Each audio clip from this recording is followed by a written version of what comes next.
RTE प्रवेश प्रक्रिया कशी असते, कोणते कागदपत्रे लागतात, ते आजच्या व्हिडिओमध्ये सर्व काही आपण जाणून घेणार आहोत.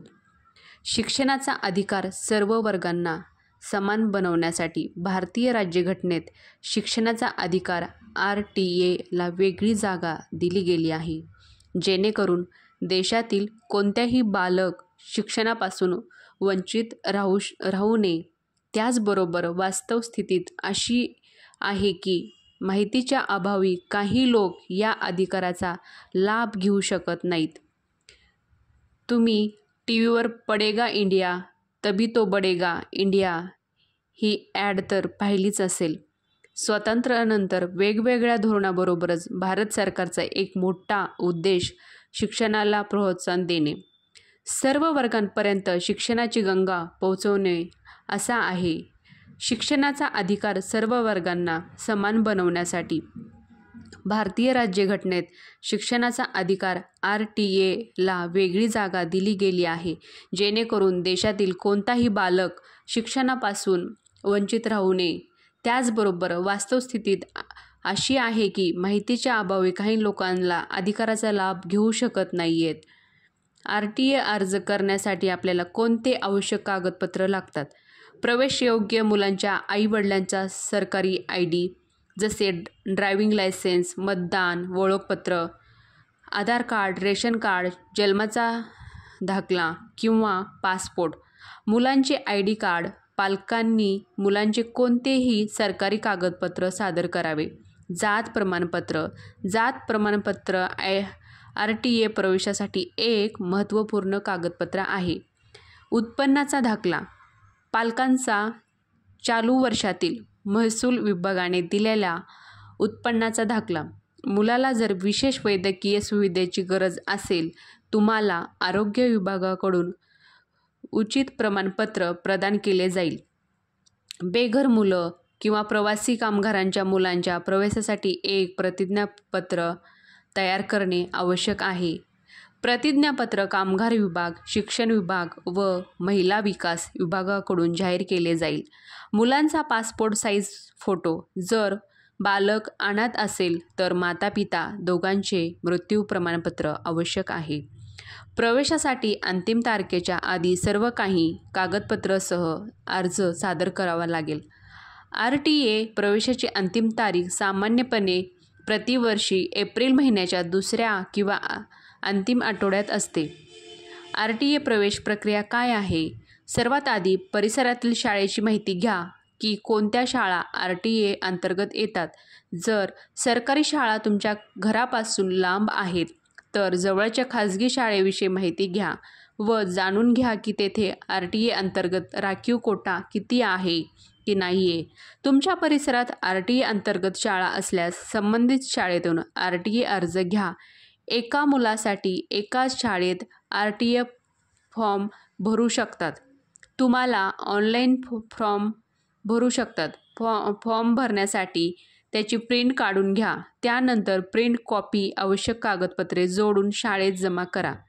RTEचा ऑनलाईन फॉर्म कसा भराल? RTE फॉर्म हा ऑनलाईनसाठी भरू शकता. यासाठी तुम्ही दिलेल्या टिप्स फॉलो कराव्या लागतील. शाळेची यादी माहिती झाल्यानंतर उमेदवाराला अधिकृत वेबसाईटवर जाऊन तुम्हाला RTEचे ॲडमिशन महाराष्ट्र गव्हर्नमेंटवर जावे लागेल. होम पेजवर अधिसूचना RTE 25% आरक्षणच्या खाली शाळेच्या यादीवर क्लिक करा. आत्ता तुमच्या जिल्ह्याचे नाव निवडा.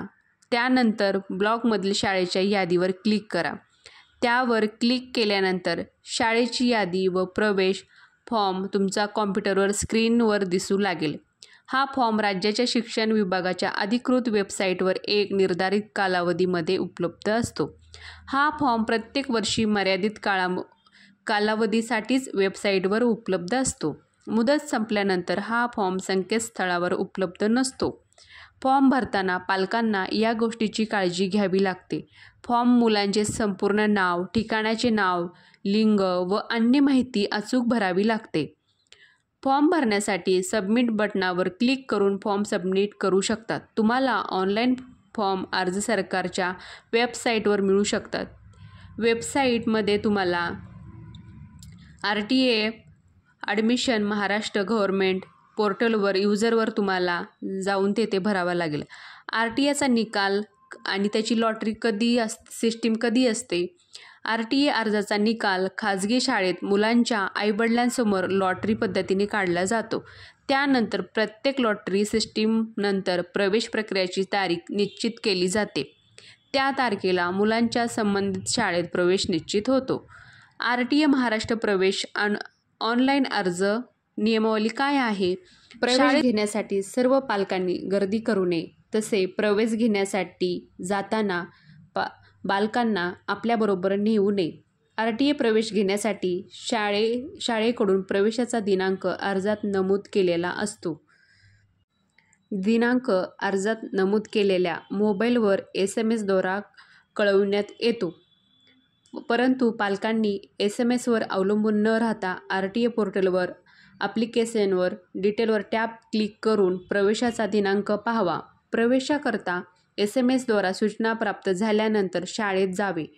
पालकांनी प्रवेशाकरता घेऊन जाण्याची कागदपत्रे, प्रवेशासाठी लागणारी मूळ कागदपत्रे आणि त्यांच्या प्रती, RTA पोर्टलवरील हमीपत्र आणि अर्जाची स्थिती यावर क्लिक करून हमीपत्र आणि ची प्रिंट काढून घेऊन जावे. प्रवेशाची आवश्यक कागदपत्रे सादर करावी आणि आपल्या पाल्याचा शाळेतील तात्पुरता प्रवेश निश्चित करावा.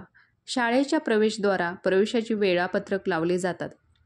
मुदतीनंतर प्रतीक्षा यादीतील संबंधित पालकांचा प्रवेशाचा हक्क ग्राह्य धरला जात नाही. पालकांनी अर्ज भरताना अर्जात निवासाचा जो पत्ता नोंद केला आहे त्याच पत्त्यावर Google लोकेशन मध्ये रीड बदलून दर्शविणे आवश्यक असतो. लोकेशन आणि घराचा नोंदविलेला पत्ता यामध्ये तफावत आढळल्यास प्रवेश रद्द केला जातो. तसे एकाच पालकांनी 2 अर्ज भरून डुप्लिकेट अर्ज जर त्यांना लॉटरी लागली तरीही त्यांचा प्रवेश रद्द केला जातो.